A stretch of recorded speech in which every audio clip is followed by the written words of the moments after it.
आतंकवाद और पाकिस्तान के खिलाफ भारत का संदेश लेकर सर्वदलीय प्रतिनिधिमंडल कई देशों में गए। ज्यादातर प्रतिनिधिमंडल लौट चुके हैं और अभी हमारे साथ बातचीत करने के लिए मौजूद है भारत के पूर्व विदेश सचिव, जो कि एक सर्वदलीय प्रतिनिधिमंडल का हिस्सा भी थे, हर्षवर्धन श्रृंगला। श्रृंगला सर, बहुत बहुत धन्यवाद न्यूज 18 इंडिया से बातचीत करने के लिए। क्या हासिल किया? धन्यवाद नीरज जी। तो ये जब हम पार्लियामेंट्री डेलीगेशन के साथ 4 देश का दौरा किया, और ये देश मतलब मिडल ईस्ट और नॉर्थ अफ्रीका के देश जो ओआईसी के मेंबर्स हैं, इस्लामिक देश हैं, ये हमारे लिए बहुत ही महत्वपूर्ण मिशन था। तो इन देशों के साथ बड़ा अच्छा संपर्क रहा। आपको ये मन में ख्याल रखना चाहिए कि ये देशों का मतलब पाकिस्तान के साथ काफ़ी संबंध रहा, ऐतिहासिक संबंध, और अभी भी इनके संबंध हैं पाकिस्तान के साथ। पर पिछले 10 वर्ष से ये स्थिति में काफ़ी परिवर्तन आया है, क्योंकि प्रधानमंत्री मोदी ने इन देशों के राजा और इन देशों के लीडर्स के साथ एक बड़ा अच्छा कनेक्ट बनाया है, और इसके कारण से काफ़ी एक्सचेंजेस भी हुए, हाई लेवल विजिट्स भी हुए, और जो समझौता इन देशों के साथ बन रहा है वो बहुत स्ट्रेटेजिक लेवल पे बन रहा है। और जैसे ये देश हमें देखते हैं, भारत की तरफ देखते हैं, उनको लगता है कि ये एक इकोनॉमिक पावर हाउस है, ये दुनिया का 4th लार्जेस्ट इकोनॉमी है, यहाँ इन्वेस्टमेंट्स भी हो सकते हैं। पर भारत का जो रोल ये देख रहे हैं वैश्विक स्तर पे और रीजनल लेवल पे भी, कि भारत एक रिस्पॉन्सिबल देश है, जो कि आज के समय में जितना अनसर्टेनिटी है वैश्विक स्तर पे, इसमें भारत का एक बहुत ही महत्वपूर्ण रोल हो सकता है। और ये देखते हुए इनका भी विजन में, इनका भी दृष्टिकोण में एक मल्टीपोलर वर्ल्ड ऑर्डर जो कहते हैं है। तो इस दौरान में इस मतलब दृश्य से भारत एक बहुत ही महत्वपूर्ण देश समझा जाता है इन देशों में, और ये परिवर्तन आया है आज की ये लोग हमें बहुत सीरियसली लेते हैं, और इस कारण से इनके साथ बड़े अच्छे डिस्कशंस भी हुए हमारे कोर इश्यूज पे कह रहे तो हमारा कोर इश्यूज था पाकिस्तान के आतंकवाद को बेनकाब करना, सीमा पार आतंकवाद को बेनकाब करना। तो ये देश भारत को तो बेहतर और एक वैश्विक देश के तौर पे देखते हैं, जिसकी दुनिया में बड़ी भूमिका हर तरह से हो सकती। पाकिस्तान को कैसे देखा जब आप लोगों ने अपनी बात रखी? तो पाकिस्तान, जैसे हमने बताया इनको कि देखिए, पाकिस्तान और भारत का कोई कंपैरिजन नहीं हो सकता है, क्योंकि भारत का इकोनॉमी अभी $4 ट्रिलियन का इकोनॉमी हो गया, और पाकिस्तान का इकोनॉमी हमारा एक राज्य से भी मुकाबला नहीं कर सकता है, जैसे कि महाराष्ट्र या तमिलनाडु जी। और हमारा जो फॉरेन एक्सचेंज रिजर्व्स हैं, हमारा $600 बिलियन के फॉरेन एक्सचेंज रिजर्व्स हैं, पाकिस्तान के $16 बिलियन हैं। और अगर इनके सोशल डेवलपमेंट भी देखें, इनके 30-35% जो बच्चे हैं स्कूल गोइंग एज के, वो मतलब उनको शिक्षा भी नहीं मिल रहा है। और दुनिया में सिर्फ 2 देश हैं जहाँ पे पोलियो अभी भी चल रहा है, पाकिस्तान और अफगानिस्तान।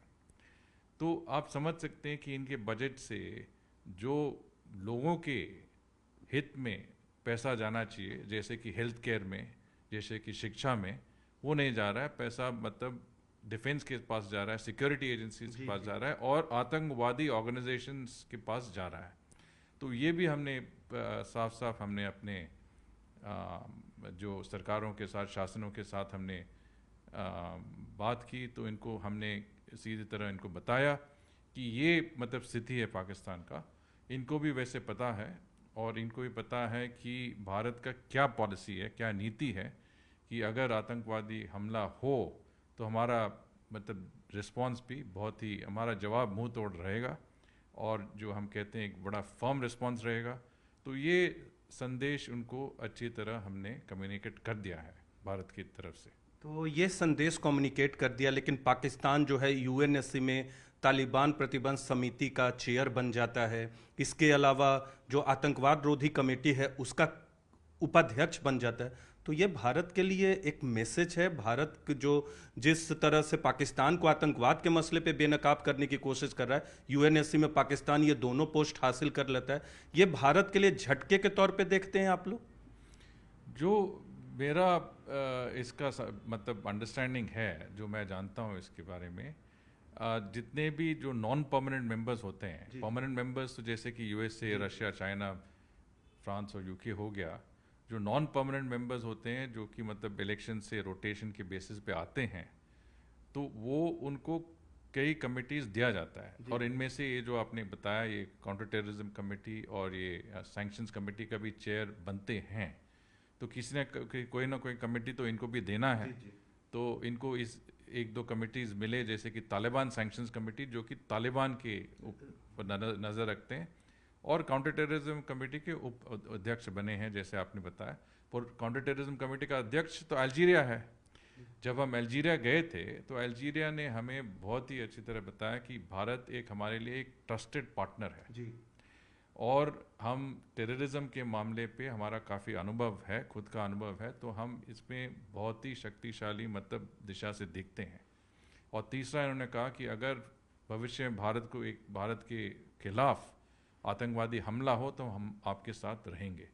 तो ऐसा मतलब जो सॉलिड इन्होंने समर्थन दिया, तो मुझे लगता है कि न्यूयॉर्क में भी यूएन में अगर हमारा अच्छी तरह संपर्क हो अल्जीरिया के साथ, तो चेयर होने के ये मतलब इनका ये ज़रूर नतीजा होगा कि पाकिस्तान को ज़्यादा मतलब इसमें मैनूवर करने का स्पेस नहीं मिलेगा इनसे।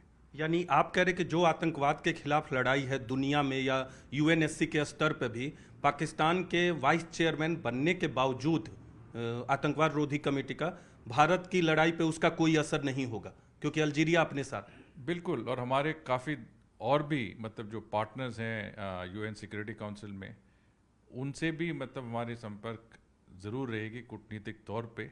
और वहाँ पे आप देखेंगे कि इनको ज़्यादा जो स्पेस चाहिए, इनके मतलब खुद के जो मिस इन्फॉर्मेशन डिसइन्फॉर्मेशन देना चाहेंगे और भारत के खिलाफ कुछ जो इनिशिएटिव लेना चाहेंगे, उसका कोई नतीजा नहीं होगा।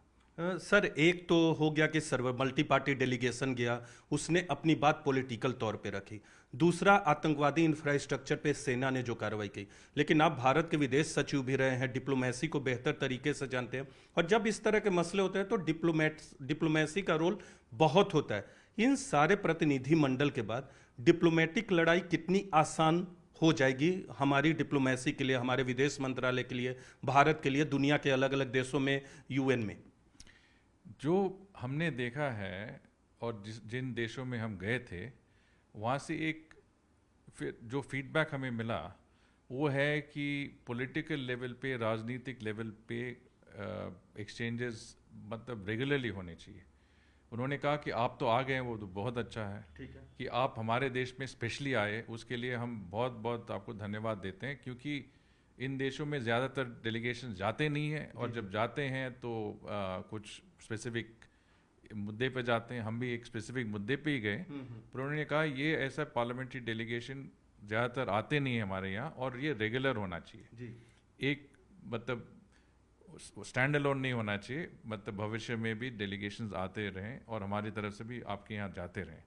तो ये एक्सचेंज बढ़ाना बहुत ज़रूरी है, और मैं देखता हूँ कि कूटनीतिक लेवल पे ये हमारे लिए बहुत ज़रूरी है, क्योंकि जो कम्युनिकेशन इस लेवल पे हो सकता है वो नॉर्मल डिप्लोमेसी में भी हो सकता है, पर ये रीइंफोर्स होता है जो हमारे मैसेज है भारत की तरफ से। और ये आप देखें, ये प्रतिनिधि मंडल जो हैं, मतलब सभी पार्टीज़ के प्रतिनिधि थे इसमें, और इसमें ये इसका भी ये इन्होंने देखा कि इतना डाइवर्सिटी है एक डेलीगेशन में, इतने इतने सारे भाषाएं बोलते हैं, इतने सारे रिलीजन के लोग हैं, और हमारे डेलीगेशन में बहुत से मतलब वेटरन भी थे। ये हमारे साथ उसादुद्दीन ओवैसी जी थे, जिनका खुद का पार्टी है हैदराबाद में। निशिकांत दुबे जी थे, जो बीजेपी के मतलब काफ़ी 5 बार सदस्य रहे हैं लोकसभा में। इसके अलावा गुलाम नबी आज़ाद जो भी जम्मू एंड कश्मीर के चीफ मिनिस्टर थे, और कई राष्ट्रीय लेवल पे कैबिनेट पोस्ट भी होल्ड किए थे इन्होंने। तो ये सब देखते हुए, और हमारे लीडर जो बैजवंत मांडा थे, उनका भी बहुत सारा अनुभव था, वो भी मतलब 5 बार सदस्य बने हैं। तो ये सब देखते हुए इनको लगा कि ये जो मैसेज आ रहा है भारत की तरफ से, ये सब विभिन्न पार्टीज़ के हैं, विभिन्न रिलीजन फॉलो करते हैं, पर इनका मैसेज, जब मैसेज देना था तो एकमात्र मैसेज था, एक भारत की तरफ आप कहते हैं कि जो एकता है वो पूरी तरह दिखाई दी उस टाइम।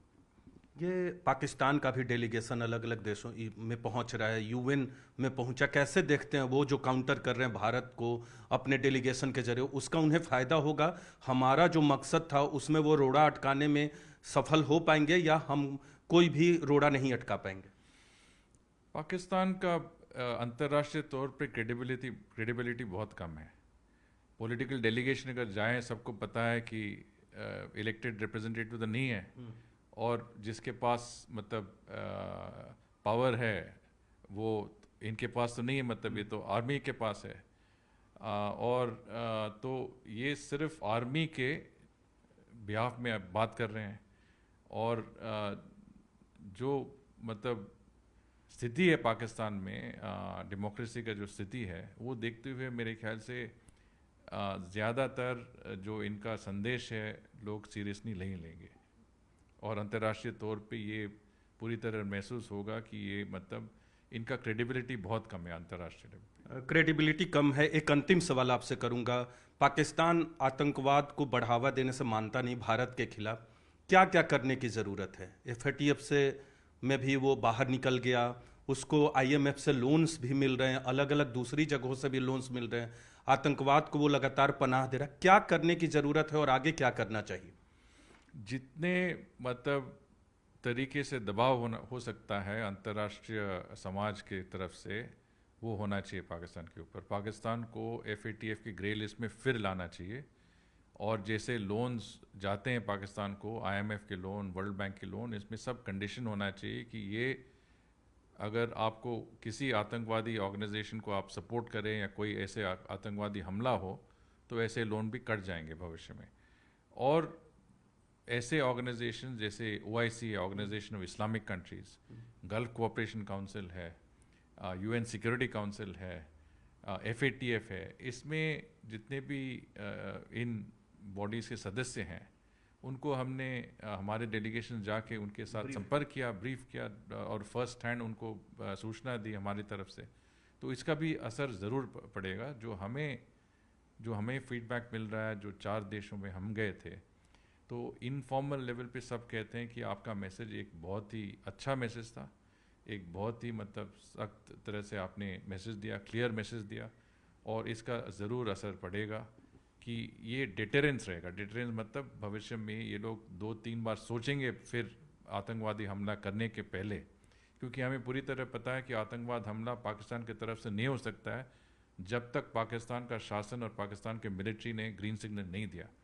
ये सिर्फ ये नामुमकिन है कि एक ऑर्गेनाइजेशन, एक टेररिस्ट एंटिटी भारत के ऊपर खुद का मतलब हमला करे, वो तो नहीं हो सकता। ये सब planned, organised, state level sponsored activities हैं, और जिस पे हमने अंतर्राष्ट्रीय कम्युनिटी को पूरी तरह हमने सूचना दिया है, और इनको भी पता है कि ये अगर रीजन पे, अगर वैश्विक लेवल पे एक कॉन्फ्लिक्ट रोकना चाहिए, तो पाकिस्तान के ऊपर दबाव ज़रूर होना चाहिए। और जो बॉडीज़ आपने जिसके बारे में बात किया, उन बॉडीज़ में से ही, अंतर्राष्ट्रीय बॉडीज़ से ही प्रेशर आना चाहिए इनके ऊपर। तो इसमें हम लोग सफल हो पाएंगे, चाहे FATF में लाने की बात हो या लोन रुकवाने की बात हो? मेरे मतलब इसमें कोई डाउट नहीं है कि हम ज़रूर सफल होंगे।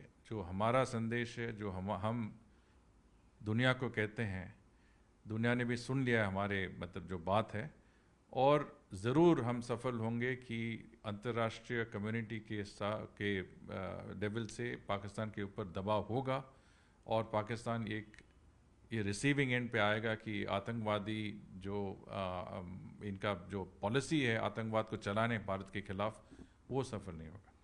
तो ये थे हमारे साथ पूर्व विदेश सचिव हर्षवर्धन श्रृंगला। साफ कह रहे हैं कि पाकिस्तान भले ही UNSC के कमेटी का चेयर और वाइस चेयर बन गया है, लेकिन उसका कोई भी फायदा भारत के खिलाफ पाकिस्तान को नहीं मिल पाएगा। और पाकिस्तान को बेनकाब करने की जो मुहिम है आतंकवाद को लेकर, उसमें भारत जरूर सफल होगा। कैमरा पर्सन विशाल के साथ नीरज कुमार, न्यूज़ 18 इंडिया, दिल्ली।